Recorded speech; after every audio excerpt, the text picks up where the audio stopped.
ครับกิจกรรมวันโกนวัดพระธาตุสีจอมทองวรวิหารสำนักปฏิบัติธรรมประจำจังหวัดเชียงใหม่แห่งที่หนึ่งวันพุธที่5มีนาคมพุทธศักราช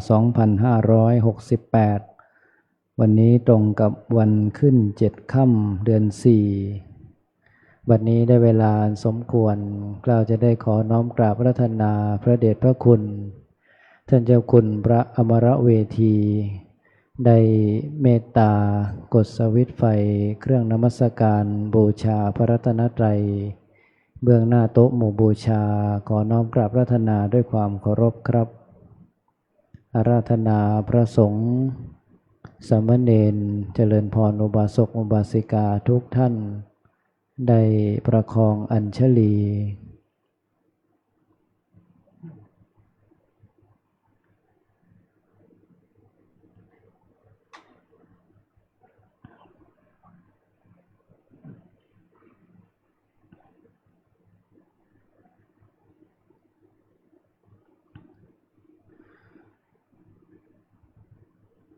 ครับเจริญพรเรียนเชิญท่านแม่ชีบุษราคำมานะกุล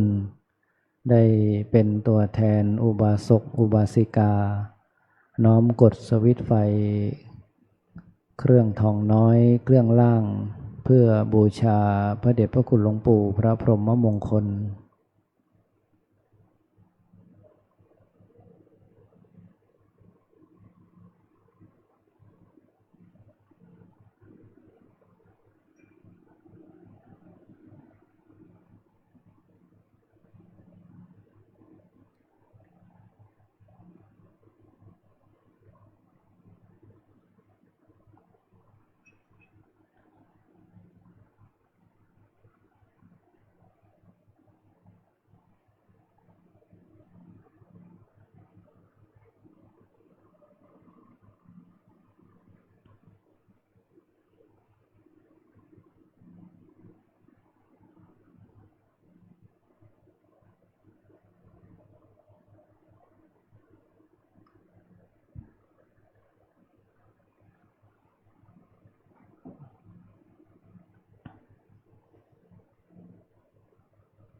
ครับจะได้กล่าวคำบูชาพระรัตนตรัย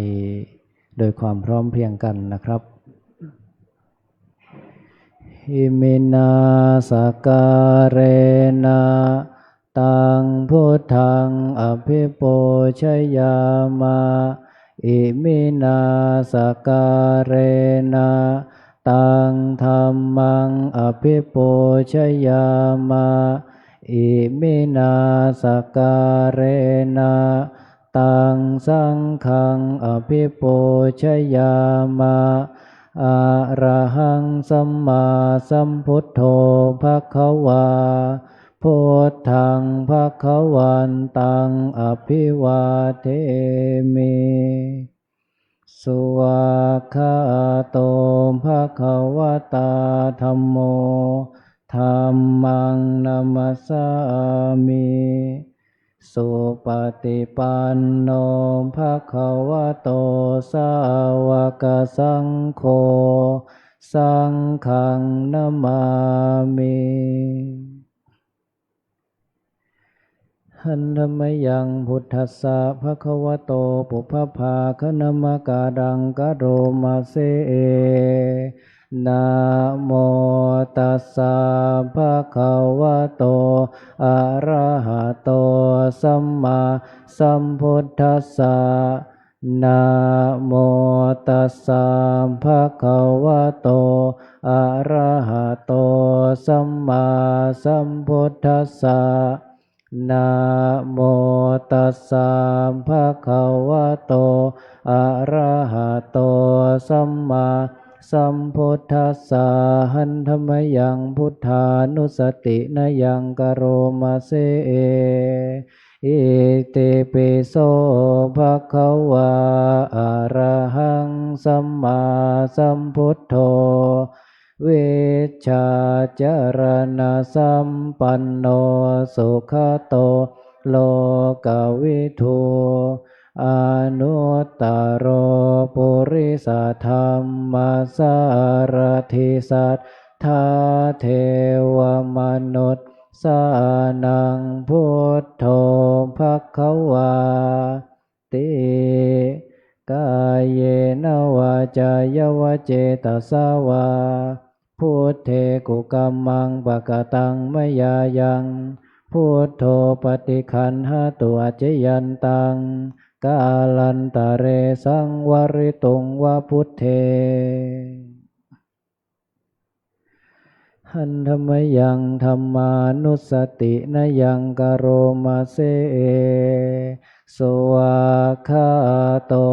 ภะคะวะตาธัมโม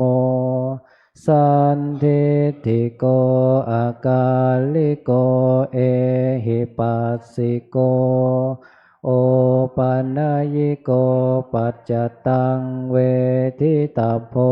วิญโยหิติกายเยนวาจายวเจตสาวาธัมเมกุกัมมังปะกตังมยายังธัมโมปฏิคันหาตัวเจยันตังกาลันตะเรสังวริตุงวะธัมเม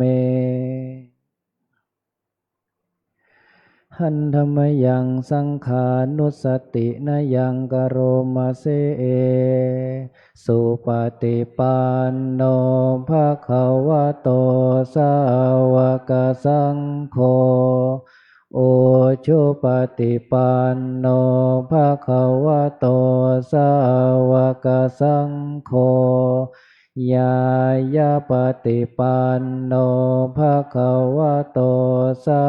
วกสังโฆสามีจิปฏิปันโนภะคะวะโตสาวกสังโฆยาทิทังจัตตาริปุริสายุคานิอัตถปุริสัมปุคลาเอ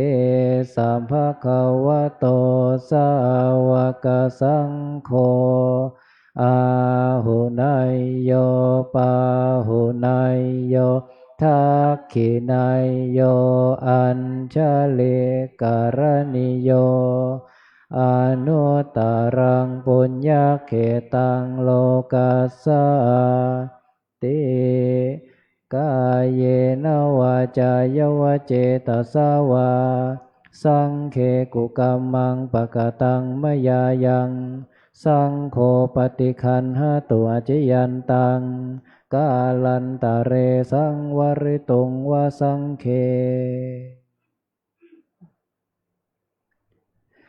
หันธรรมยังสิริมังคลมหาเทราภิทุติคาทายโยพนามาเสสิริธาตามหาเทโรหิริโกสิริมังคโลมังคโลปายาเมทาวิมังคโลปายาเทสโกคารุธานิยาปาโมโคสิสาโนสิตสนายโกโลกานุกรรมปิเมตายาสติปัฏฐานาธารโกสติมาปะมาโตจาตังนามัสสามิสัพพะทาติสิริมังคละสมณวิสุทธวงศ์โสภาสง่าองค์ทรงสิริมิวางวายสำรวมยืนเดินนั่งผู้พร้อมพรั่งด้วยละอาย ปัญญาขจรขจายชี้อุบายอันมงคลควรแก่ฐานะครูนำสิทธิรู้ทุกหมู่ชนชาวโลกต่างได้ยนต์สงเคราะห์ชนด้วยเมตตาผู้ทรงสติปัฏฐานตลอดกาลทุกเวลาทรงนามสติมาไม่ประมาทองค์อาจงามข้าขอนมัสการประดิษฐานในทุกยามเถระผู้ทรงนามว่าสิริมังคะโลครับเจริญพรเรียนเชิญท่านแม่ชีพจนีหิรัญยรัตน์ได้เป็นตัวแทนอุบาสกอุบาสิกากดสวิตช์ไฟเทียนส่องธรรมที่ธรรมาสน์เพื่อที่จะได้อาราธนาองค์แสดงพระธรรมเทศนาขึ้นสู่ธรรมาสน์ซึ่งในวันนี้วันโกนขึ้น7 ค่ำเดือน 4วันพุธที่5 มีนาคมพุทธศักราช 2568เราท่านทั้งหลายได้รับเมตตาจากพระเดชพระคุณท่านเจ้าคุณพระอมรเวทีปริยนธรรม8ประโยคผู้ช่วยเจ้าวาดพระลำหลวงวัดพระธาตุสีจอมทองวรวิหารจะได้เมตตาให้ธรรมะเป็นทานในภาคค่ำของคืนวันนี้ในเบื้องต้นจะได้ขอน้อมกราบพระนาพระเดชพระคุณได้ขึ้นสู่ธรรมาสน์เพื่อที่จะได้ให้ศีลแก่คณะน้องๆสามเณรรวมไปถึงคณะอุบาสกอุบาสิกาคณะแม่ชีผู้ประพฤติปฏิบัติธรรมทุกคนทุกท่านขอน้อมกราบพระนาพระเดชพระคุณด้วยความเคารพครับ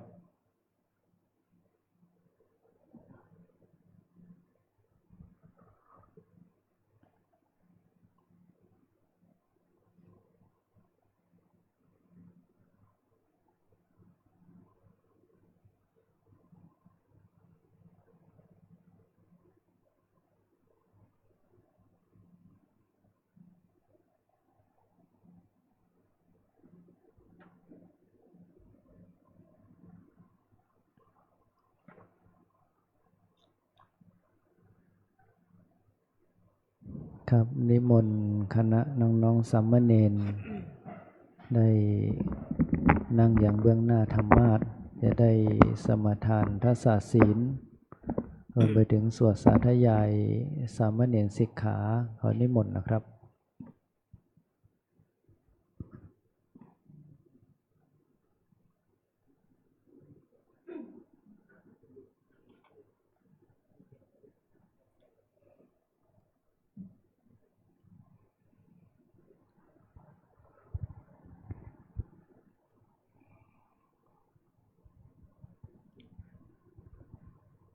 นิมนต์สามเณรทุกรูปกับพระอาจารย์พร้อมกันนะครับกราบ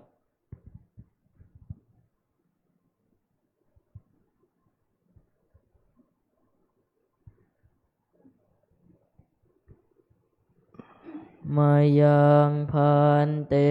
สรณสิลังยาจามาทุติยามปิมายังพันเตสรณสิลังยาจามาตติยามปิมายังพันเตสรณสิลังยาจามานะโมตัสสะภะคะวะโตอะระหะโตสัมมาสัมพุทธัสสะนะโมตัสสะภะคะวะโตอะระหะโตสัมมาสัมพุทธัสสะนะโมตัสสะภะคะวะโตอะระหะโตสัมมาสัมพุทธัสสะนะโมตัสสะภะคะวะโตอะระหะโตสัมมาสัมพุทธัสสะนะโมตัสสะภะคะวะโตอะระหะโตสัมมาสัมพุทธัสสะ นะโมตัสสะภะคะวะโตอะระหะโตสัมมาสัมพุทธัสสะพุทธังสรณังคัจฉามิ พุทธังสรณังคัจฉามิธัมมังสรณังคัจฉามิ ธัมมังสรณังคัจฉามิ สังฆังสรณังคัจฉามิ สังฆังสรณังคัจฉามิ ทุติยัมปิพุทธังสรณังคัจฉามิ ทุติยามปีพุทธังสรณังคัจฉามิ ทุติยัมปิธัมมังสรณังคัจฉามิ ทุติยามปีธัมมังสรณังคัจฉามิ ติยัมปิสังฆังสรณังคัจฉามิ ทุติยามปีสังฆังสรณังคัจฉามิ ตติยัมปิพุทธังสรณังคัจฉามิ ตติยามปีพุทธังสรณังคัจฉามิ ติยัมปิธัมมังสรณังคัจฉามิ ตติยามปีธัมมังสรณังคัจฉามิ ติยัมปิสังฆังสรณังคัจฉามิ ตติยามปีสังฆังสรณังคัจฉามิ ติสรณะขมนังนิธิตัง อามาพันเต ปานาติปาตาเวรมณี ปานาติปาตาเวรมณี อาทินนาทานาเวรมณี อาทินนาทานาเวรมณี อาพรหมจาริยาเวรมณี อาพรหมจาริยาเวรมณี มุสาวาทาเวรมณี มุสาวาทาเวรมณี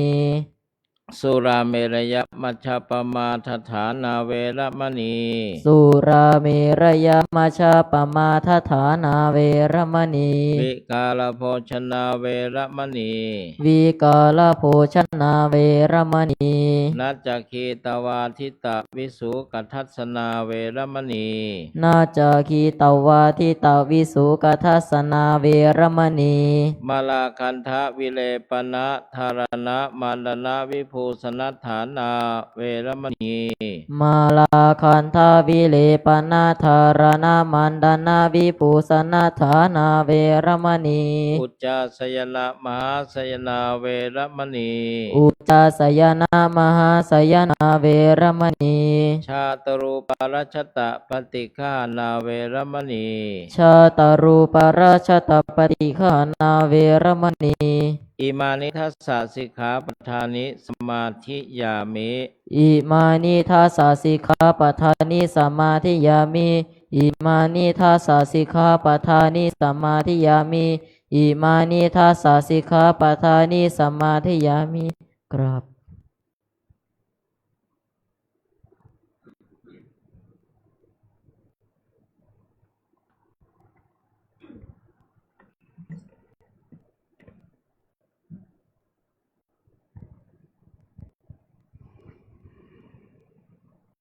สัมพุทโธ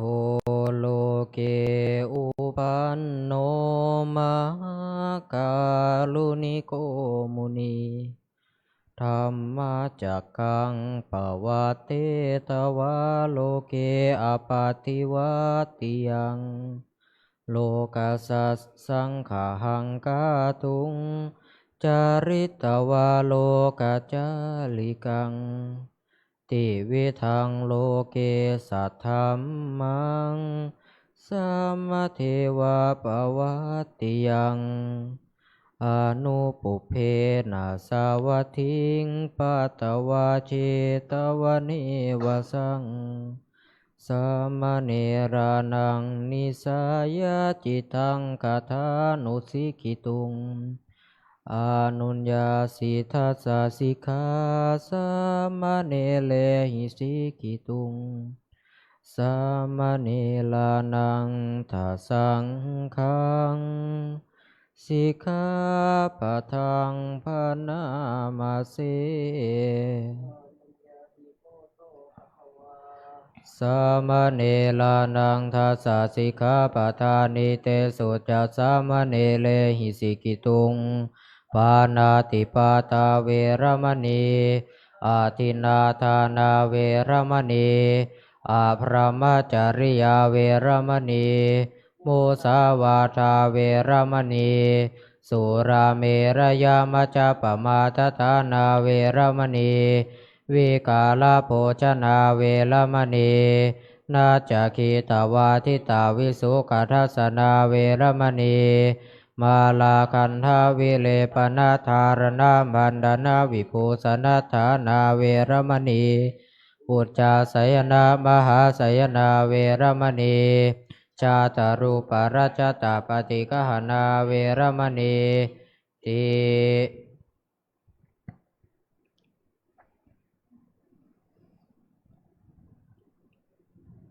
ครับเจริญพรเรียนเชิญท่านแม่ชีณภาพรโสไทยได้เป็นตัวแทนอุบาสกอุบาสิกาน้อมถวายพานขอศีลแด่พระเดชพระคุณขอเจริญพรเรียนเชิญครับ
ขอเชิญทุกท่านกราบท่านเจ้าคุณพระอมรเวทีพร้อมกันค่ะ กราบ กราบ กราบ อาราธนาศีลพร้อมกันนะคะมายังพันเต ติสารเนนะสหะอัฏฐศีลานิยาจามะทุติยัมปิมายังพันเต ติสารเนนะสหะอัฏฐศีลานิยาจามะตติยัมปิมายังพันเต ติสารเนนะสหะอัฏฐศีลานิยาจามะ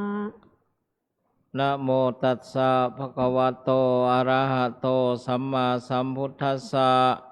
นะโมตัสสะภะคะวะโตอะระหะโตสัมมาสัมพุทธัสสะนะโมตัสสะภะคะวะโตอะระหะโตสัมมาสัมพุทธัสสะ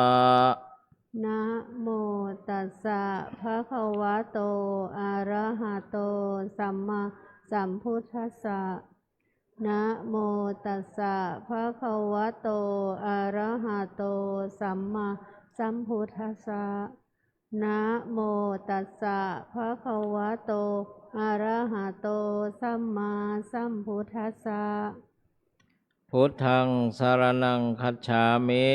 พุทธังสารนังคัจฉามิ ธัมมังสรณังคัจฉามิ ธัมมังสารนังคัจฉามิ สังฆังสรณังคัจฉามิ สังฆังสารนังคัจฉามิ ทุติยัมปิพุทธังสรณังคัจฉามิ ทุติยัมปิพุทธังสารนังคัจฉามิ ติยัมปิธัมมังสรณังคัจฉามิ ทุติยัมปิธัมมังสารนังคัจฉามิ ทุติยัมปิสังฆังสรณังคัจฉามิ ทุติยัมปิสังฆังสารนังคัจฉามิ ตติยัมปิพุทธังสารนังคัจฉามิ ตติยัมปิพุทธังสรณังคัจฉามิ ตติยัมปิธัมมังสารนังคัจฉามิ ตติยัมปิธัมมังสรณังคัจฉามิ ติยัมปิสังฆังสารนังคัจฉามิ ตติยัมปิสังฆังสรณังคัจฉามิ ปานาติปาตาเวระมณีสิกขาปะทังสมาธิยามิ ปานาติปาตาเวระมณีสิกขาปะทังสมาธิยามิ อาทินนาทานาเวระมณีสิกขาปะทังสมาธิยามิ อาทินาทานาเวระมณีสิกขาปะทังสมาธิยามิ อภรหมจริยาเวระมณีสิกขาปะทังสมาธิยามิ อาพรหมจริยาเวระมณีสิกขาปะทังสมาธิยามิ มุสาวาทาเวระมณีสิกขาปะทังสมาธิยามิ มุสาวาทาเวระมณีสิกขาปะทังสมาธิยามิ สุราเมรยมัชฌปมาทฐานาเวระมณีสิกขาปะทังสมาธิยามิ สุราเมรยมัชฌะปมาทฐานาเวระมณีสิกขาปะทังสมาธิยามิ วิกาลโภชนาเวระมณีสิกขาปะทังสมาธิยามิ วิกาลโภชนาเวระมณีสิกขาปะทังสมาธิยามิ นัจจคีตะวาทิตะวิสุกัทัสสนะมาลาคันทะวิเลปนะธารณะมันดนะวิภูสนัฏฐานาเวรมณีสิกขาปะทังสมาธิยามิ นัจจะคีตะวาทิตะวิสุกัทัสสนะมาลาคันทะวิเลปนะธารณะมานดนะวิภูสนาฐานาเวระมณีสิกขาปะทังสมาธิยามิ อุจจาสยนามหาสยนาเวรมณีสิกขาปะทังสมาธิยามิ อุจจาสยนะมหาสยนาเวระมณีสิกขาปะทังสมาธิยามิ อิมานิอัฏฐสิกขาปทานิสมาธิยามิ อิมานิอัฏฐสิกขาปทานิสมาธิยามิอิมานิอัฏฐสิกขาปทานิสมาธิยามิอิมานิอัฏฐสิกขาปทานิสมาธิยามิ มานิอัฏฐสิกขาปทานิสิเลนะสุขติงยันติสิเลนะโภคสัมปทาสิเลนะนิพพุติงยันติตัสมาสิลังวิโสทะเย สาธุสาธุสาธุกราบ3 ครั้งค่ะกราบกราบกราบ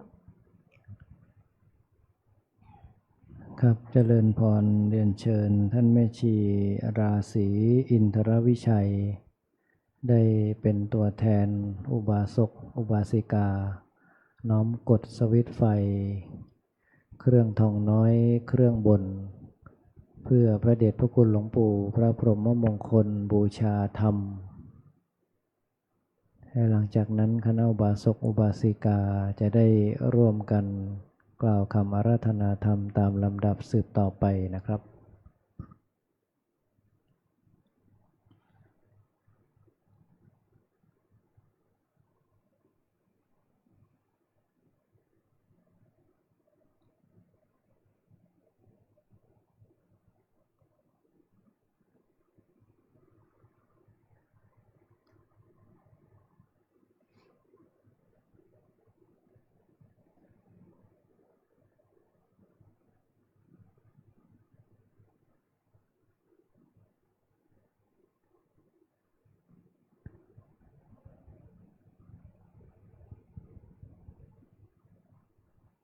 ขอเชิญอาราธนาธรรมพร้อมกันนะคะ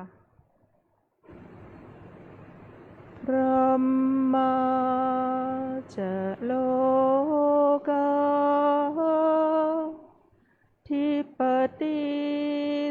หัมปติ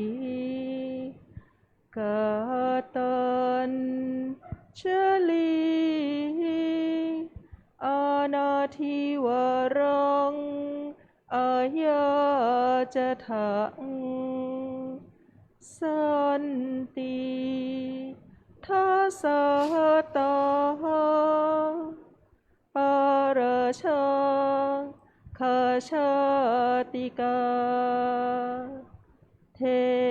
เสหิธัมมังอนุกัมปิมังปะชังเท้า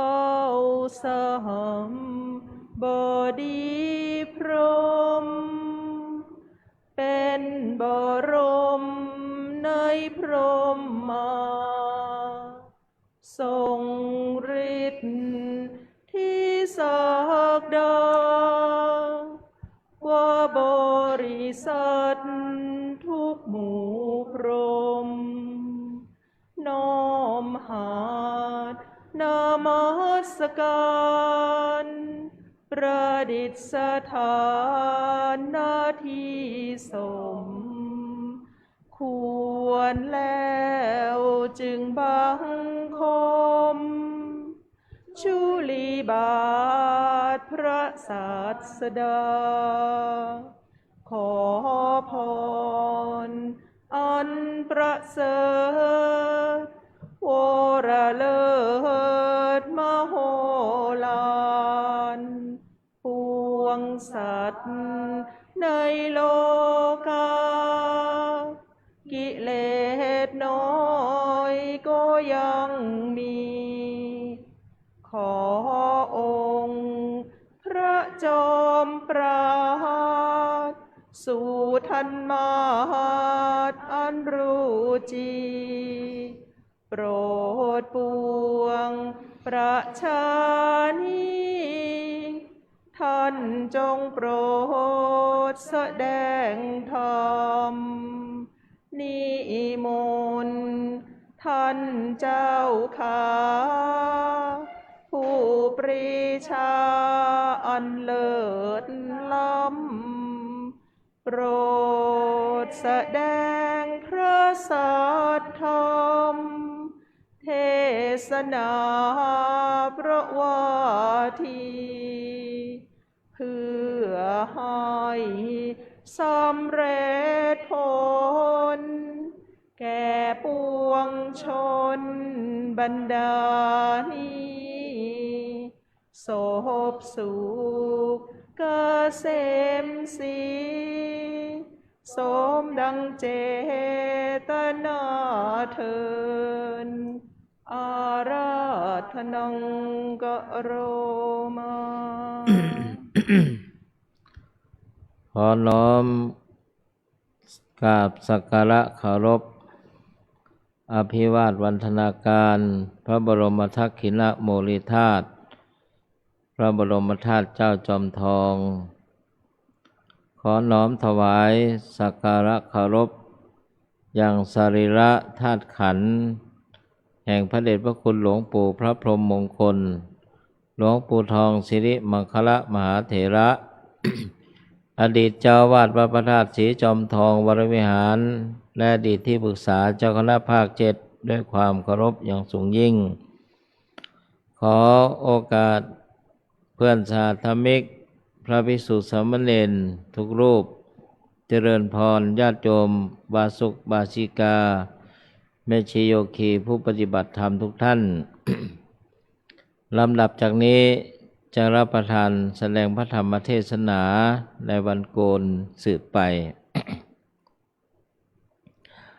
นะโมตัสสะภะคะวะโตอะระหะโตสัมมาสัมพุทธัสสะนะโมตัสสะ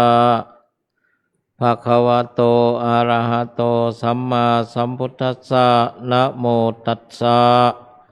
ภะคะวะโตอะระหะโตสัมมาสัมพุทธัสสะกาเยนะสังวโรสาธุวาจายะสังวโรสาธุ มนัสสาสังวโรสาธุติลำดับจากนี้จะรับประทานแสดงพระธรรมเทศนาในสังวรกถาเพื่อเป็นเครื่องประดับประดาปัญญาบารมีส่งเสริมศรัทธาความเชื่อประสาทะความเลื่อมใสของบรรดาพุทธศาสนิกชนเนื่องในวาระวันโกนในวันนี้จะใช้เวลาในการแสดงพระธรรมเทศนาพอสมควรแก่เวลาขอนิมนต์มือลงญาติโยมแม่ชีบาสิกาก็นั่งตามสบายวันนี้เป็นวันขึ้น7 ค่ำเดือน4ใต้6เหนือซึ่งถือกันว่าเป็นวันโกนและธรรมเนียมปฏิบัติที่พระเดชพระคุณปู่ได้วางเอาไว้คือให้มีการสมาทานศีลสำหรับสามเณรสมาทานสิกขาบท10 ประการหรือศีล10ศีล8อุโบสถศีลอัตถศีลสำหรับอุบาสิกาแม่ชีโยคีทุกท่านเพราะฉะนั้นธรรมเนียมปฏิบัตินี้แม้พระเดชพระคุณหลวงปู่จะละสังขารแล้วพระประธานศรีจอมทองวรวิหารก็ได้สืบสานต่อยอดตามธรรมเนียมที่พระเดชพระคุณหลวงปู่ได้วางระเบียบแบบแผนไว้ในวันนี้นั้นวันนี้ก็เป็นวันโกนอีกวันหนึ่งวันพรุ่งนี้ก็จะเป็นวันธรรมสวนะคือวันพระคืน8 ค่ำกิจกรรมส่วนใหญ่นั้นก็จะไปอยู่ที่ศาลาธรรมสามัคคีหรือศาลาไม้สักข้างบน อย่างไรก็ตามในวันโกนในวันนี้ก็อนุโมทนากับคณะพระภิกษุและสามเณรโดยเฉพาะอย่างยิ่งหลังจากที่การสอบปรริญญาธรรมประโยคบาลีสนามหลวงเสร็จสิ้นลงแล้วพระภิกษุและสามเณรผู้เป็นนักปริยัติธรรมนักศึกษาก็ได้ดำเนินตามจริยาที่พระเดชพระคุณหลวงปู่ได้ส่งเสริมคือได้มาปฏิบัติวิปัสสนากรรมฐานในช่วงระยะเวลานี้ก็ขออนุโมทนาแล้วก็ญาติโยมได้มาประพฤติปฏิบัติวิปัสสนากรรมฐานณสำนักวิปัสสนากรรมฐานวัดพระธาตุศรีจอมทองวรวิหารแห่งนี้การประพฤติปฏิบัตินั้นเราท่านทั้งหลายในฐานะที่เป็นชาวพุทธมีหน้าที่ศึกษาเรียนรู้และประพฤติปฏิบัติตามพระบรมพุทโธวาทที่องค์สมเด็จพระสัมมาสัมพุทธเจ้าได้ทรงแสดงไว้เมื่อ 2,000 กว่าปีล่วงแล้วณ บัดนี้ 2568 หลังจากเป็นปีที่ปรินิพพานแห่งพระพุทธองค์ศาสนธรรมคำสอนของพระสัมมาสัมพุทธเจ้าก็ยังปรากฏอยู่ในโลกนี้เพราะฉะนั้นเราท่านทั้งหลายยังมีโอกาสยังมีชีวิตมีลมหายใจนี้เราก็ต้องศึกษาเรียนรู้และลงมือประพฤติปฏิบัติตามพระธรรมคำสอน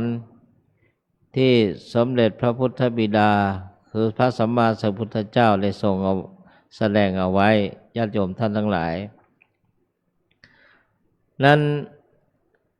การประพฤติปฏิบัติในแนววิปัสสนากรรมฐานสติปัฏฐาน4คือกายเวทนาจิตและธรรมนี่เรียกว่า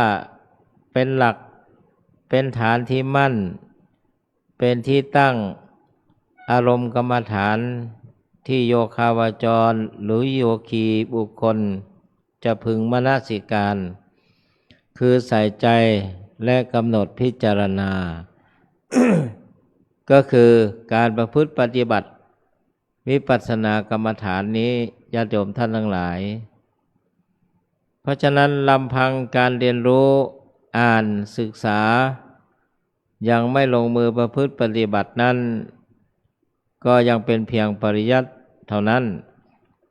แต่เมื่อใดลงมือประพฤติปฏิบัติตามที่ครูบาอาจารย์แนะนำบอกกล่าวเมื่อใดนั่นแหละคือการประพฤติปฏิบัติวิปัสสนาโดยแท้จริงนั้นวิปัสสนากรรมฐานนั้นมุ่งเน้นการกำหนดอารมณ์วิปัสสนากรรมฐานใช้สติเป็นเครื่องกำหนดพิจารณาก็คือยึดฐานไว้สี่ฐานคือกายเวทนาจิตและธรรมไม่เกินกว่านี้ไม่หย่อนกว่านี้ญาติโยมท่านทั้งหลายเพราะนั้นอย่างไรก็ตามการประพฤติปฏิบัติวิปัสสนากรรมฐานนี้ท่านกล่าวว่าอารมณ์อันเป็นอารมณ์แห่งวิปัสสนากรรมฐานนั้นมีตั้งแต่ขันธ์ห้ารูปเวทนาสัญญาสังขารวิญญาณรูปก็เป็นรูปเวทนาสัญญาสังขารวิญญาณเป็นนามเรียกว่านามรูปหรือรูปนามนอกจากนั้นก็มีอายตนะ12คือภายนอก6ภายใน6ธาตุ18อินทรีย์22อริยสัจ4ปฏิจจสมุปบาทอะไรเหล่านั้นเรียกว่าเป็นอารมณ์แห่งวิปัสสนากรรมฐานทั้งสิ้นท่านทั้งหลายในที่นี้จะกล่าวถึงว่านักปฏิบัติวิปัสสนากรรมฐานนั้นพึงกำหนดและพึงใส่ใจในเรื่องแห่งอายตนะ12เป็นเรื่องสำคัญอายตนะคือที่เชื่อมที่ต่อหรือปฏิสัมพันธ์เมื่อมีอายตนะภายนอกมีอายตนะภายในเกิดการรับรู้ขึ้นมาญาติโยมท่านทั้งหลายในอายตนะสูตรพระไตรปิฎกเล่มที่19สุตตันตะเล่มที่11พระสัมมาสัมพุทธเจ้าตรัสถึง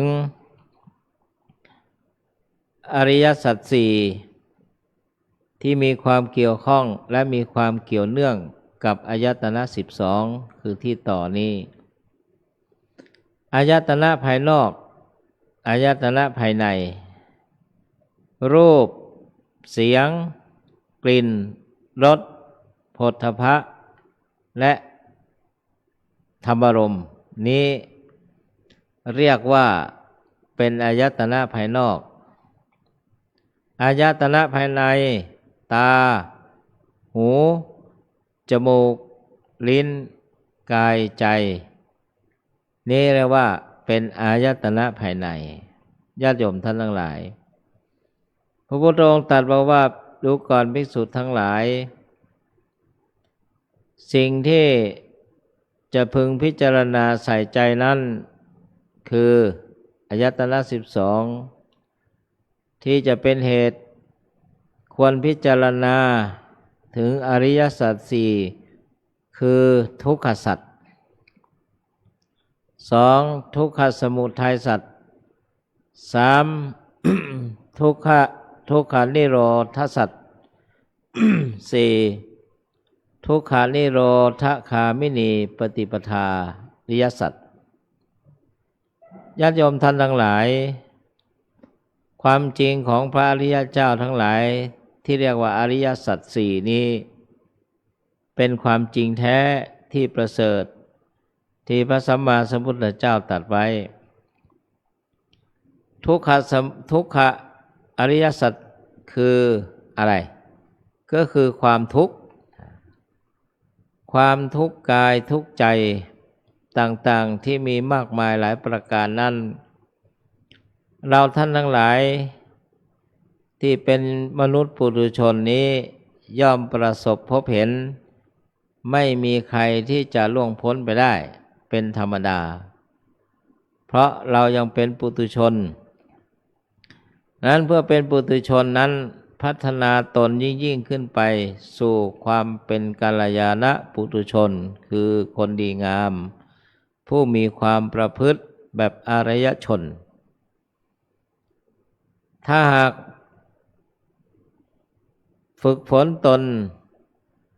ไปสู่ความเป็นผู้หมดอาสวะกิเลสนั่นเรียกว่าสู่ความเป็นอริยชนตั้งแต่พระโสดาบันไปจนถึงพระอรหันต์อย่างนี้นั้นพระพุทธองค์ตรัสบอกว่าทุกขสัจก็เป็นความจริงแท้อยู่ความทุกข์ความไม่สบายกายไม่สบายใจก็ล้วนเป็นความทุกข์ทั้งสิ้นญาติโยมท่านทั้งหลายแล้วมาดูความจริงประการต่อมาคือทุกขสมุทัยสัจหรือว่าสาเหตุแห่งความทุกข์สาเหตุแห่งความทุกข์คืออะไร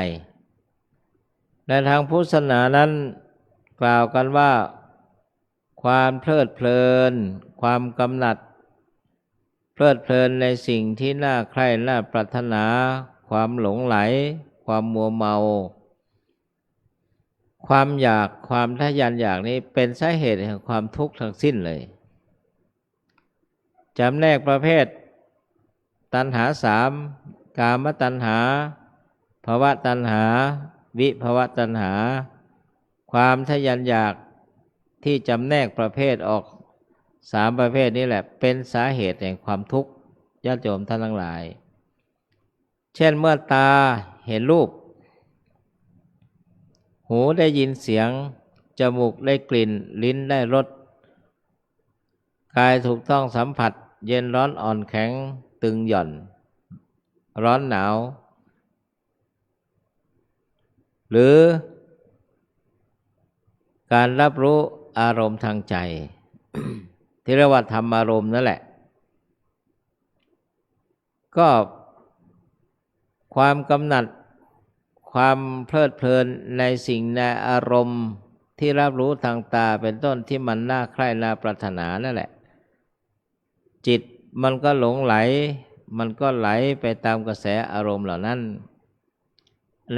ในสิ่งที่มันเป็นอารมณ์เชิงบวกที่เรียกว่าอิทธารมณ์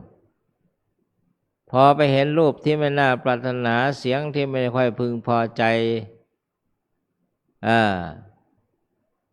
กลิ่นที่ไม่น่าปรารถนา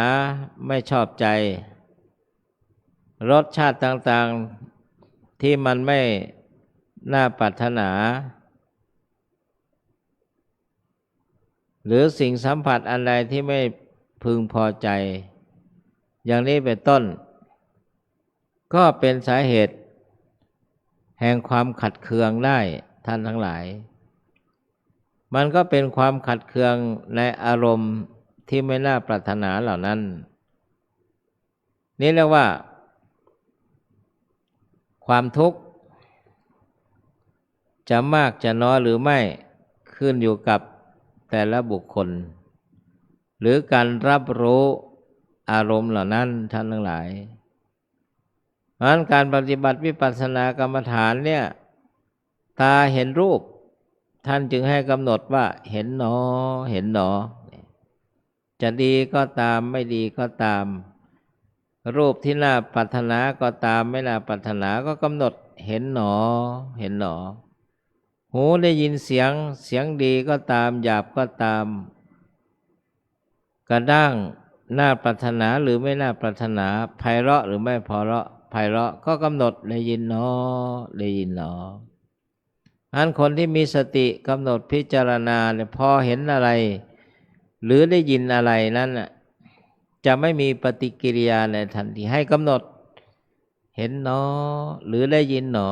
หรือได้กลิ่นหนออย่างนี้กำหนดตั้งสติกำหนดพิจารณาเหล่านั้นแท้ที่จริงแล้ว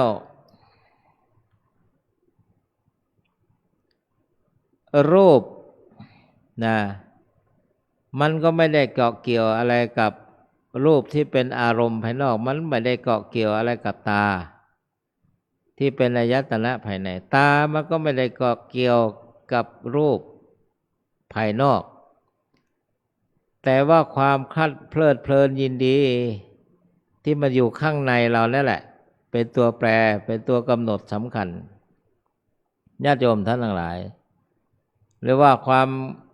พึงพอใจความกำหนัดยินดีหรือความขัดเคือง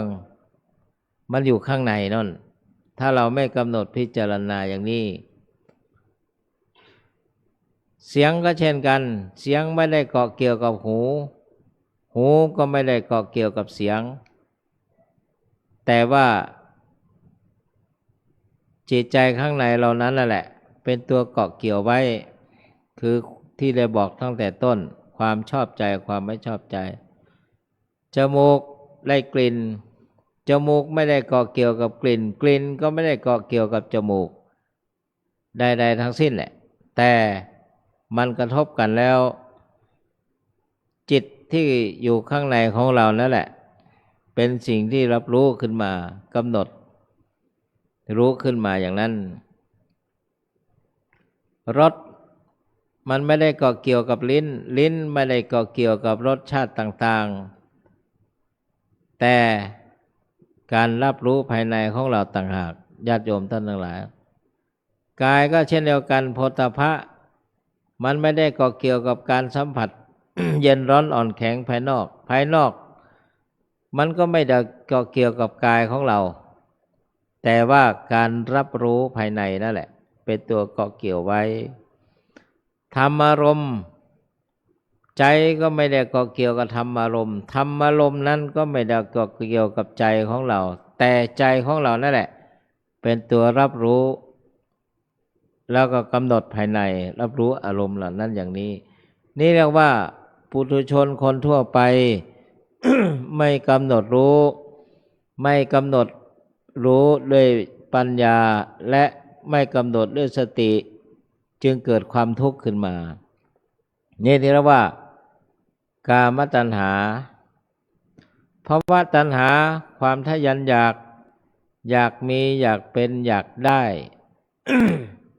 ตั้งแต่ขั้น หยาบไปจนถึงขั้นละเอียดความอยากเป็นนั่นเป็นนี่ทั่วไปตลอดถึงความอยากเป็นผู้วิเศษที่ละเอียดไปแล้วนะก็เป็นตัณหาเหมือนกันญาติโยมเป็นภวตัณหาเรียกว่าความทะยานอยากที่มันฝังลึกในจิตใจของเราวิภวตัณหา ท่านแปลว่าความอยากในความปราศจากภพเช่นอยากเกิดในอรูปภพเป็นต้นหรือแม้กระทั่งในฝ่ายที่หยาบเกินไปบางคนบอกว่าไม่อยากเกิดแล้วเพราะว่าเบื่อหน่ายนู่นนี่นั่นไปสารพันแต่หารู้ไหมว่าความไม่อยากที่เราพูดกันนั่นแหละก็คือความอยากชนิดหนึ่งที่มันละเอียดลึกซึ้งเกินไปบางคนได้ถูกความอยากอันนี้ครอบงำมากจนกระทั่งอยากจะทำลายล้างทำลายตนด้วยอำนาจความโลภโกรธหลงอวิชชาก็เกิดขึ้นได้เป็นวิภวตัณหาญาติโยมท่านทั้งหลายเพราะนั้นท่านจึงสอนให้กำหนดพิจารณารูปเสียงกลิ่นรสโผฏฐัพพะธรรมารมณ์ตาหูจมูกลิ้นกายใจของเรานี่แหละกำหนดที่หลักกายเวทนาจิตและธรรมกายานุปัสสนาสติปัฏฐานนี่รูปทั้งหมดนะทางด้านสรีระร่างกายรูปทั้งหมดรูปเสียงกลิ่นรสโผฏฐัพพะเหล่านั้นก็ล้วนเป็นรูปนะโยมเสียงที่พูดเนี่ยได้ยินเนี่ยมันก็เป็นรูปชนิดหนึ่งโยมหูดีได้ยินเสียงอาตมาเห็นไหมโสตะประสาทโสตะจักขุตาหูโสตะจมูกคานะ ลิ้นชิวหาร่างกายกายะใจมโนเห็นไหมรูปรูปารมณ์เสียงสัทธารมณ์กลิ่นคันธารมณ์รสรสารมณ์ร่างกายโผฏฐัพพารมณ์ โผฏฐัพพะใจก็ธรรมารมณ์เช่นโยมเห็นธรรมะเห็นตามาเนี่ยตาเห็นรูปตาเห็นรูป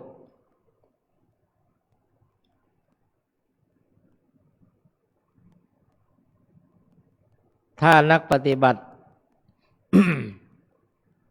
ก็จะรู้เองว่าสิ่งที่เห็นนั้นเป็นเพียงรูปเท่านั้นให้กำหนดเห็นหนอเห็นหนอเป็นเพียงรูปเห็นไหมอายตนะภายในกับภายนอกกระทบกันตาเห็นรูปเกิดจักขุวิญญาณขึ้นมาการรับรู้ทางตาเป็นยุ่นเป็นต้น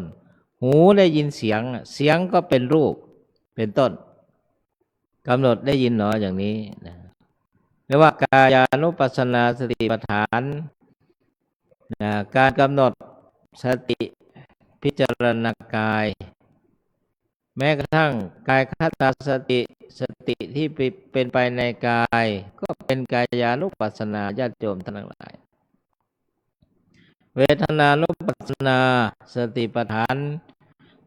การเสวยอารมณ์ที่มันสบายเรียกว่าสุขเวทนา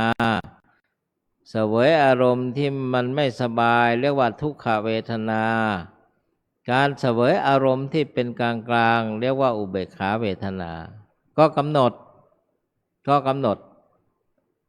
เวทนานุปัสสนาบางทีนั่งในท่าเดียวเนี่ยมันรู้สึกปวดเมื่อยก็กำหนดรู้สึกหนอรู้สึกหนอหรือปวดหนอปวดหนอไปกำหนดนะญาติโยมท่านทั้งหลายนั้นเวทนาเนี่ยตราบใดที่เรายังมีชีวิตมีลมหายใจต้องประสบกันทุกคนไม่ว่าจะเป็นสุขเวทนาสบายทุกขเวทนาเป็นทุกข์อทุกขมสุขเวทนา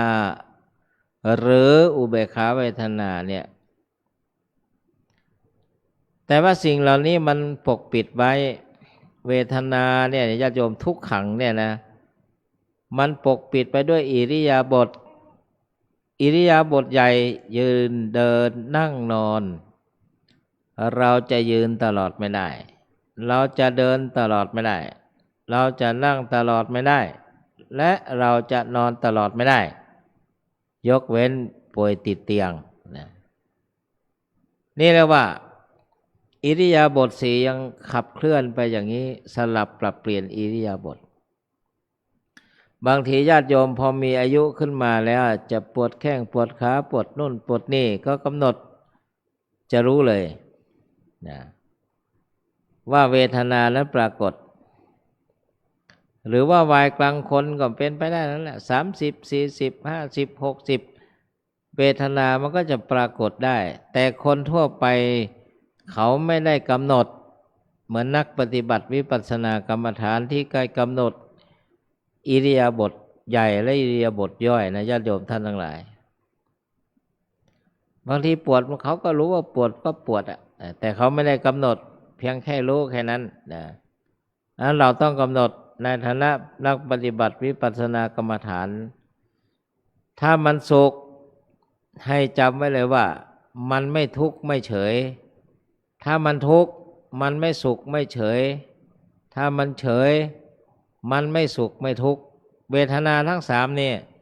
มันมาพร้อมกันไม่ได้มันต้องสลับสภาวะอารมณ์ใดอารมณ์หนึ่งให้กำหนดพิจารณาอย่างนั้นจิตานุปัสสนาใจของเราเนี่ยมันดิ้นรนกลับกรอกบางครั้งก็เป็นกุศลเป็นบุญบางครั้งก็เป็นอกุศลเป็นบาปบางครั้งมันก็กลางๆเป็นอัพยากฤตนี่เรียกว่าต้องกำหนดจิตของเราคนที่มีสติกำหนดพิจารณาเนี่ยรู้เลยเล่นในขณะที่ได้รับอารมณ์ทางตาหูเป็นต้น ที่มันไม่น่าพอใจเนี่ยเกิดความโกรธขึ้นมาก็กำหนดรู้เลยรู้สึกหนอรู้สึกหนอรู้สึกกำหนดจิตวาระจิตของตนไม่ชอบใจหนอแต่ว่ามีสติกำหนดพิจารณาความขัดเคืองอันนั้นมีสติเรียกว่าคนนั้นเป็นคนที่ฝึกฝนตนเองไม่แสดงอากัปกิริยาใดๆแม้กระทั่งในขณะที่ขุ่นเคืองนั้นระบบการเต้นของหัตถยวัตถุหรือหัวใจก็รู้เลยนะโยมปึกปึกปึกปึกอาตมาก็เคยเป็นเหมือนกันนะปึกปึกปึกปึกอยากจะบวกหนออะไรอย่างเงี้ยเนี่ยก็มีสมัยหนุ่มๆนะเดี๋ยวนี้ไม่มีละมันปึกแต่ว่าสติเราดีกำหนดพิจารณาเนี่ยหัวใจมันเต้นปึกปึกปึกกลัวไหมไม่ได้กลัวเพียงแต่ว่าเห็นแก่พระธรรมเห็นแก่ธรรมะเนี่ยจึงไม่อยากจึงไม่มีปฏิกิริยาใดๆนี่บางทีนี่ถ้าคนไม่สังเกตไม่รู้แต่ว่าผู้ปฏิบัติวิปัสสนากรรมฐานเนี่ยต้องกำหนดรู้ด้วยตนเตือนตนด้วยตนอัตตนาโจทยัตตานังเห็นไหมเพราะนั้นในการดำเนินชีวิตประจำวันของเราเนี่ยจะไปให้พบแต่สิ่งที่น่าปรารถนาอย่างเดียวไม่ได้ต้องเจอสิ่งที่ไม่น่าปรารถนาเป็นธรรมดาญาติโยมทั้งหลายไม่ว่าที่จะเป็นทั้งรูปเสียงกลิ่นรสโผฏฐัพพะหรือธรรมอารมณ์ใดๆ เราต้องประสบพบเห็นอย่างนี้แต่ว่าปุถุชนกับอริยชนหรือกัลยาณชนนั้นมันต่างกันปุถุชนนี่ผู้ยังมีโมหะอวิชชามากความมืดบอดมากมันก็เกิดกิเลสความร้อนแรงของกิเลสได้แต่ผู้ที่ปฏิบัติเพื่อสู่ความเป็นกัลยาณชนคือคนดีงามนั้นต้องรู้จักกำหนดเช่นเห็นหนอได้ยินหนอพอใจหนอไม่พอใจหนออย่างนี้ต้องกำหนดอย่างนี้ญาติโยมท่านทั้งหลายไปจนกระทั่งถึงรู้สึกหนอทางใจเนี่ยก็กำหนดเหมือนกันธรรมานุปัสสนาสติปัฏฐาน โดยส่วนใหญ่แล้วท่านหมายถึงนิวรณ์ห้าในขณะที่ปฏิบัติวิปัสสนาเนี่ยทุกคนต้องประสบเจอทุกคนไม่ว่าจะเป็นพระวิปัสสนาจารย์ระดับปรมาจารย์ขั้นไหนต้องเจอนิวรณ์ทั้งนั้นนะหลวงปู่ท่านแปลง่ายๆว่าชอบใจไม่ชอบใจง่วงฟุ้งสงสัยถ้าเป็นภาษาธรรมะนี่เทคนิคคือหนึ่งกามฉันทะพอใจรักใคร่ในสิ่งที่น่าใคร่น่าปรารถนาเนี่ยคือชอบใจ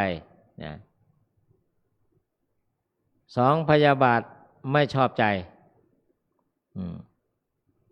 ความง่วงถีนมิทะความง่วงเหงาหานอนความห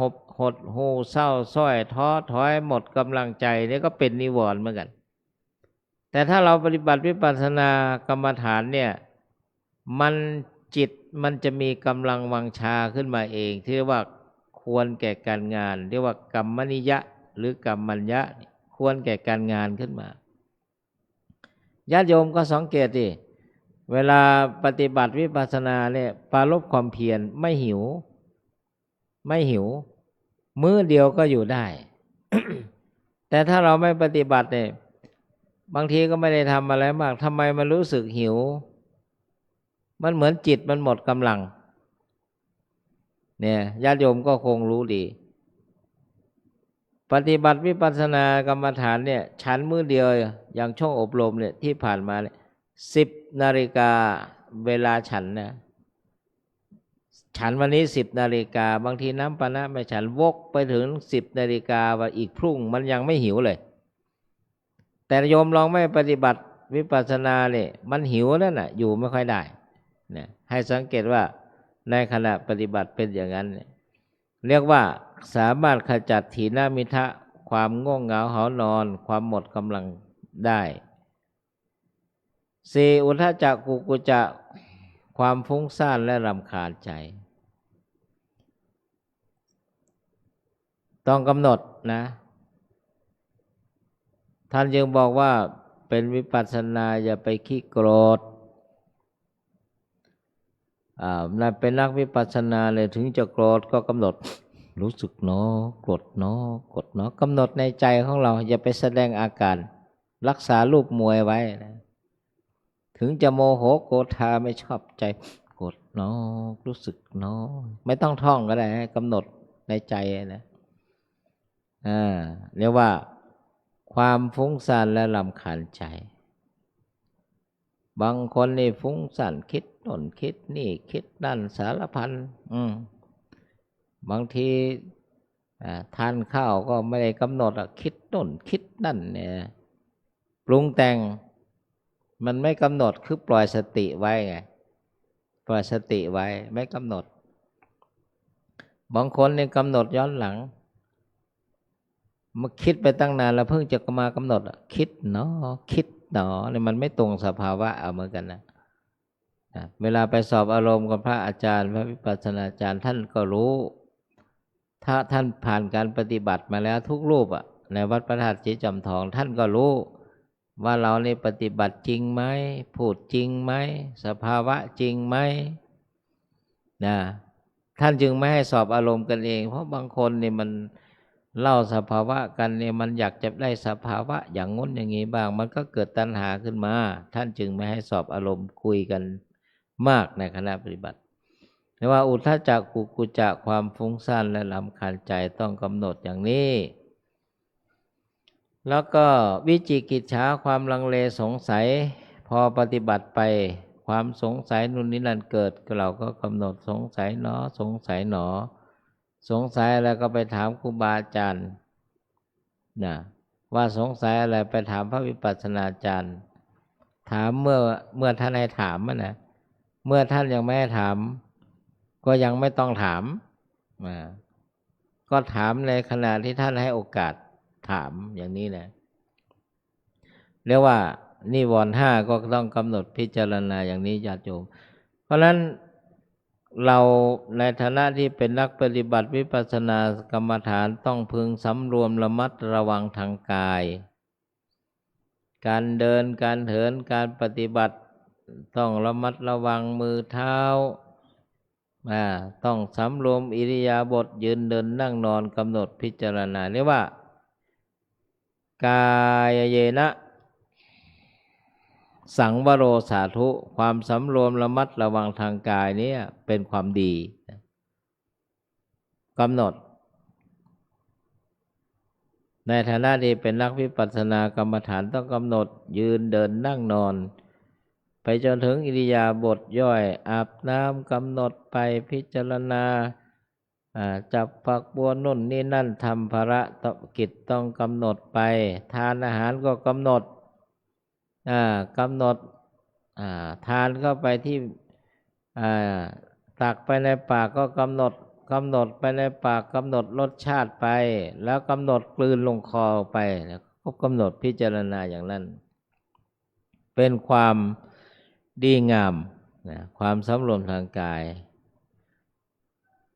ทั่วๆไปก็หมายถึงการรักษาศีลนั่นแหละไม่ฆ่าสัตว์ไม่ลักทรัพย์ไม่ล่วงละเมิดคู่ครองคนอื่นก็เป็นความดีงาม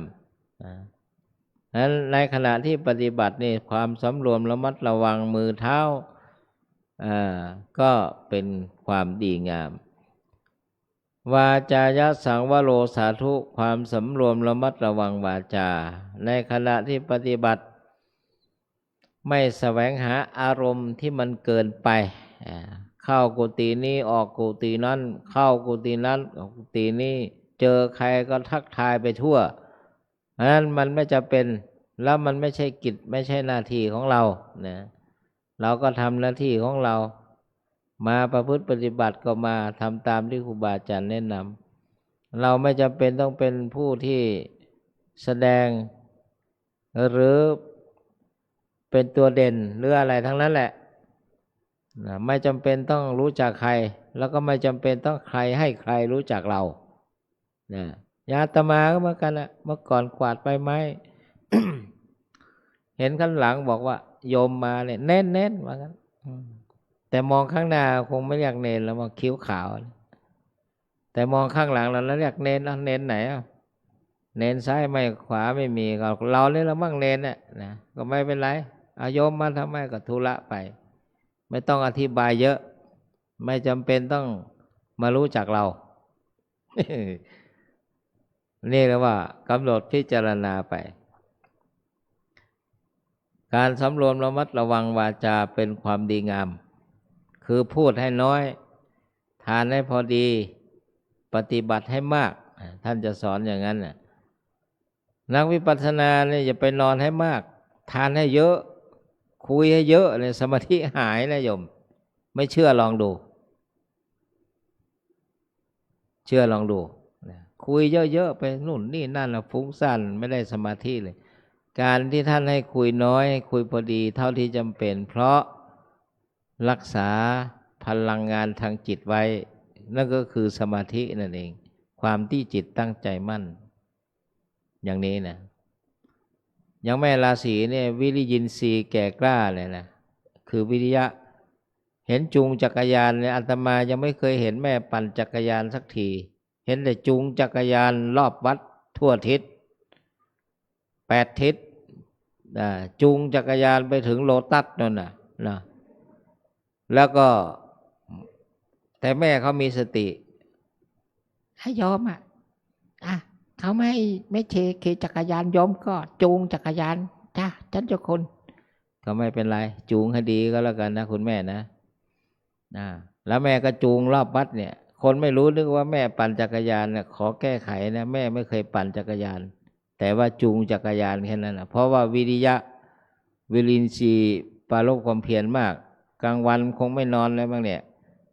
ไปทั่ววัดนะไปเท่าที่จำเป็นนะคุณแม่เพราะว่าไปเจอคนเยอะเนี่ยสมาธิมันอ่อนกำลังเพราะว่าวิริยะมันมากวิริยะกับสมาธิต้องบาลานซ์กันเสมอกันนี่เรียกว่าความสำรวมระมัดระวังวาจาเป็นสิ่งที่สำคัญพูดแต่พอดีนะพูดแต่พอดีไม่แสวงหาพูดกับใครที่เกินมากพอดีละเว้นคนที่มันไม่มีสมาธิคือฟุ้งซ่านไปเราก็ห่างๆไว้นะให้ใกล้ชิดคนที่มีสมาธิก็ห่างคนที่ไม่มีสมาธิไว้บ้างไม่นินทาว่าร้ายใครสงบระงับดีนะกำหนดมนสาสังวโรสาธุความสำรวมระมัดระวังทางใจเป็นความดีงามยังประโยชน์ให้สำเร็จก็มุ่งปฏิบัติวิปัสสนากรรมฐานไปท่านให้เดินจงกรมขวาย่างหนอซ้ายย่างหนอยกหนอเหยียบหนอยกหนอย่างหนอเหยียบหนอยกหนอย่างหนอลงหนอถูกหนอยกยกส้นหนอยกหนอย่างหนอลงหนอถูกหนอยกส้นหนอยกหนอย่างหนอลงหนอถูกหนอกดหนอไปจนถึงระยะที่6นั่นกำหนดพองหนอหายใจเข้าก็พองหนอหายใจออกยุบหนอในขณะนั้นได้ยินอะไรก็ได้ยินหนอรู้สึกอะไรรู้สึกหนอกำหนดไปญาติโยมท่านทั้งหลายปวดก็ปวดหนอปวดหนอไปไม่ต้องไปพลิกตำราหรอกเพราะว่าในขณะที่ปฏิบัติเนี่ยเหมือนอาหารที่ท่านปรุงสุกแล้วไม่ต้องไปค้นหรอกว่ามันมีพริกมีเกลือมีปลาป่นมีอะไรทานไปสำเร็จแล้วอยู่ในนั้นแหละกายเวทนาจิตธรรมเนี่ยตรงนั้นแหละนะเรียกว่าประพฤติปฏิบัติวิปัสสนากรรมฐานไปอย่างนี้บางคนนี่จึงเป็นเหตุให้ท่านไม่ให้อ่านหนังสือในขณะที่ปฏิบัติเพราะท่านกลัวว่ามันจะเป็นการปรุงแต่งจิตคือแทนที่จะเป็นวิปัสสนาแท้มันก็จะเป็นวิปัสสนาเทียมเป็นวิปัสสนึกไปนี่จิตนี่มันหลอกแล้วกิเลสมันหลอกนะโยมนะบางทีแหมอ่านหนังสือตำราไปปฏิบัติไปจิตเราละเมียดละไมมันสมาธิแม้มันเข้าตำรานี่เป๊ะเลยความจริงไม่ใช่หรอกกิเลสมันหลอกเรากิเลสมันหลอกเรานั่นน่ะจึงมีวิปัสสนูปกิเลส อุปกิเลสในวิปัสสนานะมันละเอียดอ่อนมากมันหลอกมันล่อได้กิเลสปกติมันก็หลอกล่อเราก็ไม่ธรรมดาอยู่แล้วกิเลสที่มันละเอียดไปเนี่ยมันก็หลอกเราได้เนี่ยเช่นมีสมาธิมากเข้าใจว่าตนเองได้บรรลุนู่นนี่นั่นเนี่ยไม่ได้ต้องกำหนดพิจารณานะอย่างนี้เรียกว่าความสำรวมระมัดระวังทางใจยังประโยชน์ให้สำเร็จดูเวลาแล้วน่าจะพอสมควร30 กว่านาทีไม่มากไม่น้อยกว่านี้นะตรงนี้มองไม่เห็นแจกันบังนุ่นถ้าสายตาดีอยู่บ้างล่ะ3 ทุ่มประมาณ10 นาทีนะแสดงว่าอาตมาเนี่ยยังไม่ใส่แว่นตาเนี่ยสายตายังใช้ได้เพราะถนอมสายตาไว้ลูกเนนจับโทรศัพท์มากหรือดูตำรามากไม่แน่ใจใส่แว่นตาแล้วเนี่ยยังไม่กี่ขวบเองนะ14 ขวบเลยอันนี้54ยังไม่ใส่แว่นเลยนะไม่เป็นไรหรอกลูกให้ประลบความเพียรไว้นะตามบาลีที่ยกขึ้นนะว่ากายนะสังวโรสาธุความสำรวมระมัดระวังทางกายเป็นความดีวาจายสังวโรสาธุความสำรวมระมัดระวังทางวาจาคำพูดเป็นความดีมนัสสาสังวโรสาธุความสำรวมระมัดระวังทางใจนั้นเป็นความดีเพราะฉะนั้นสิ่งที่สำคัญที่สุดคืออายตนะภายในภายนอกเช่นตาเห็นรูปเป็นต้นนั่นแหละอายตนะ12นี่แหละเป็นเหตุให้เกิดความสุขหรือเกิดความทุกข์ได้ทุกข์สมุทัยนิโรธความดับทุกข์ก็คือระงับตัณหามันก็ดับเองนั่นแหละถ้าเราอยากเกินไปแต่ว่าไม่มีความเพียรก็เป็นการทุจริตไม่ตรงต่อหน้าที่ก็จะเกิดความทุกข์นะแล้วก็มรรคหรือนิโรธคามินีปฏิปทาก็แต่สัมมาทิฏฐิเห็นชอบ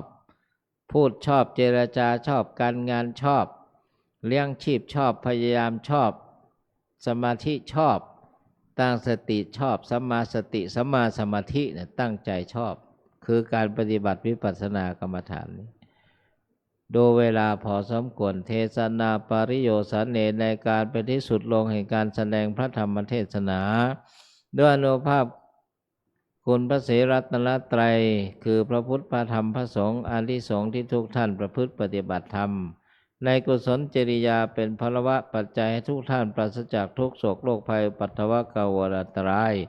ประกอบไปด้วยธรรม4 ประการคืออายุวรรณะสุขภละปฏิภาณธนสารสมบัติรับประทานแสดงพระธรรมเทศนาพอสมควรแก่เวลาขอสมมุติยุติลงคงไว้แต่เพียงเท่านี้เอวังก็มีด้วยประการฉนี้อันธรรมยังสาธุกรังกโรมเสสาธุสาธุสาธุอะหังพุทธันจะธัมมัญจะสังฆัญจะสารนังคตาอุปาสิกตังเทเสสิงภิกขุสังฆสะสัมมุขาเอตังเมสารนังเขมังเอตังสารนามุตตมังเอตังสารณมาคัมมะสัพพะทุกขาปะมุญจเรยะถาพลังจรายาหังสัมมาสัมพุทธัสสะสนังทุกขานิสรณะเสวะภาคีนิสังอนาคเตกายเยนะวาจายะวะเจตสาวาพุทเทกุกัมมังปะกตังมยายังพุทโธปฏิคันหาตุอาจยันตังการันตเรสังวริตุงวะพุทเท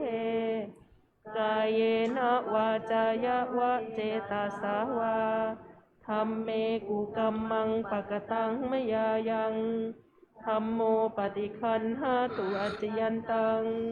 การันตเรสังวริตุงวะธัมเมกายเยนะวาจายะวะเจตสาวาสังเคกุกัมมังปะกตังมยายังสังโฆปฏิคันหาตุอาจยันตัง การันตเรสังวริตุงวสังเค ครับเจริญพรเรียนเชิญท่านแม่ชีประจำมีสอนได้เป็นตัวแทนอุบาสกอุบาสิกาได้น้อมถวายทายธรรมบูชาธรรมแด่พระเดชพระคุณขอเจริญพรเรียนเชิญครับ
ยะถาวาริวหาปุราปริปุเรนติสาคะรังเอวเมวะอิโตทินังเปตานังอุปกปปติอิชิตังปฏิตังตุมหัง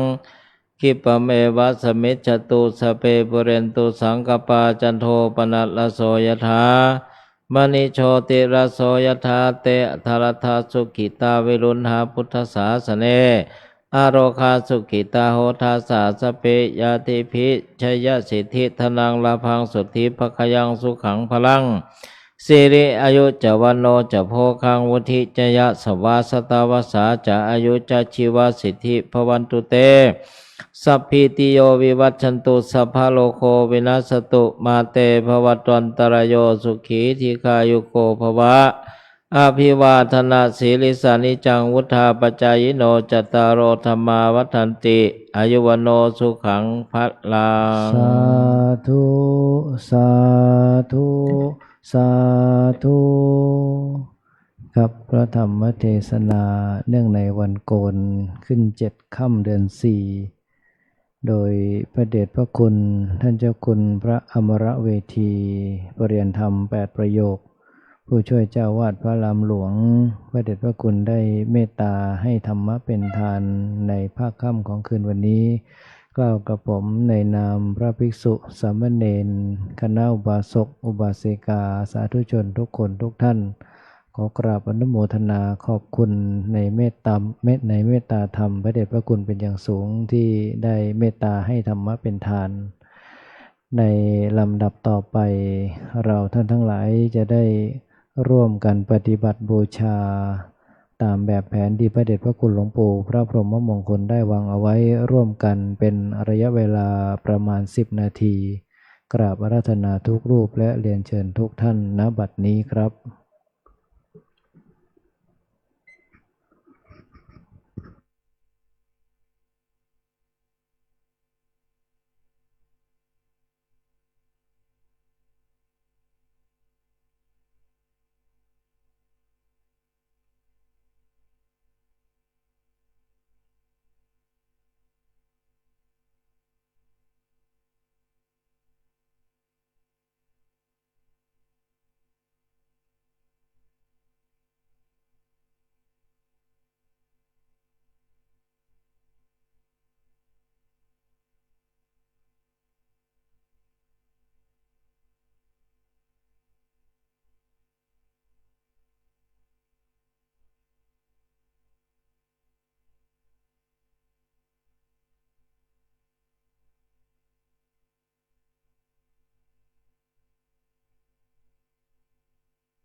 ครับพอสมควรแก่เวลากล่าวคำกรวดน้ำแบบพื้นเมืองร่วมกันนะครับอิตังทานากัมมังเนปานาปัจจยโยโหตุโนเนจังอิตังศีลากัมมังเนปานาจยโยโหตุโนเนจังอิตังภาวนากัมมังเนปานาจยโยโหตุโนเนจังยังกินจิกุสาลังกัตตพังกัมมังสัพเพ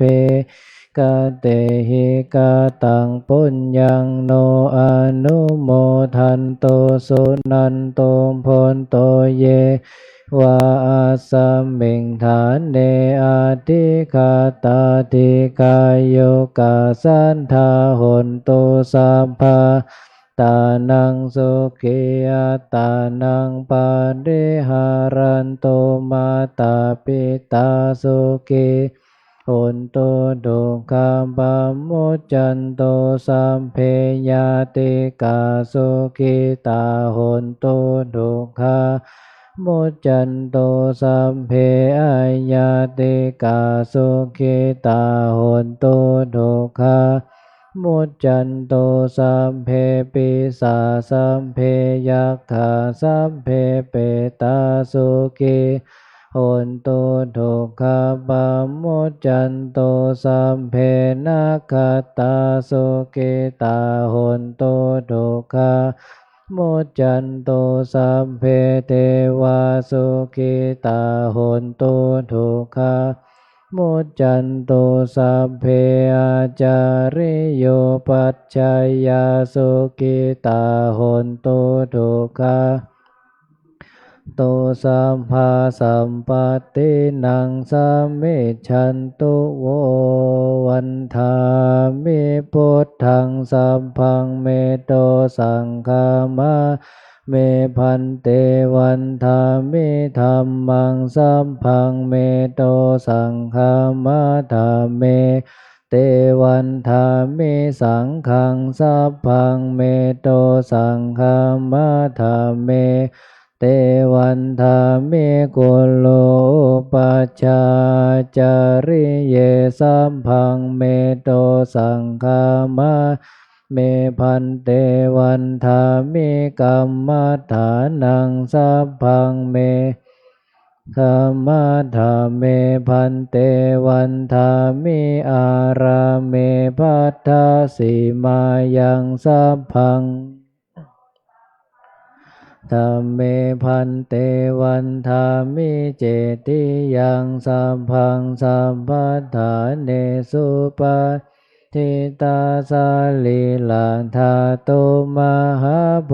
ธิงพุทธารูปังสักกะลังสัทธานาโลเกเทวะโลเกพระมะโลเกชัมโพธิเปลังกาทิเปสาลีลาตุโยเกสาธาตุโยอันราหันตาธาตุโยเจติยังคันธากุติงจตุราสิติสาเสธรรมขันเทสัพเพสังปาทะเจติยังอาหังวันธามิสัมปะโสกราบ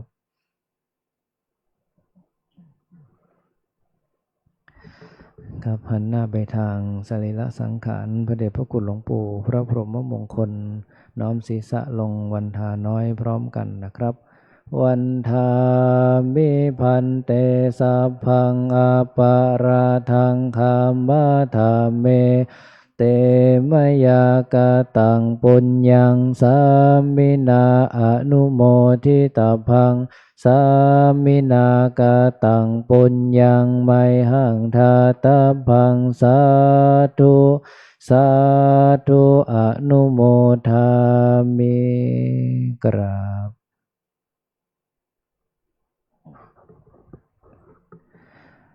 ครับในหันหน้าไปทางพระเดชพระคุณท่านเจ้าคุณพระมรเวทีน้อมศีรษะลงวันทานน้อยพร้อมกันนะครับ วันทามิพันเตสัพพังอปาราทังคัมมาธาเมพันเตมยาตังปุญญังสามินาอนุโมทิตาพังสามินากาตังปุญญังไมหังทาตาพังสาธุสาธุอนุโมทามิ อภิวาทนาสีลิสานิจังวุธาปัจจายโนจัตตารโอธรรมาวัฏันติอายุวโนสุขังพลั สาง ธุสาธุสาธุกราบครับกล่าวคำบูชาพระรัตนตรัยอีกครั้งหนึ่งนะครับอะระหังสัมมาสัมพุทโธภควาพุทธังภวันตังอภิวาเทมิสวากขาโตภควตาธัมโมธัมมังนัมมัสสามิสุปฏิปันโนภควโตสาวกสังโฆสังฆังนัมมามิ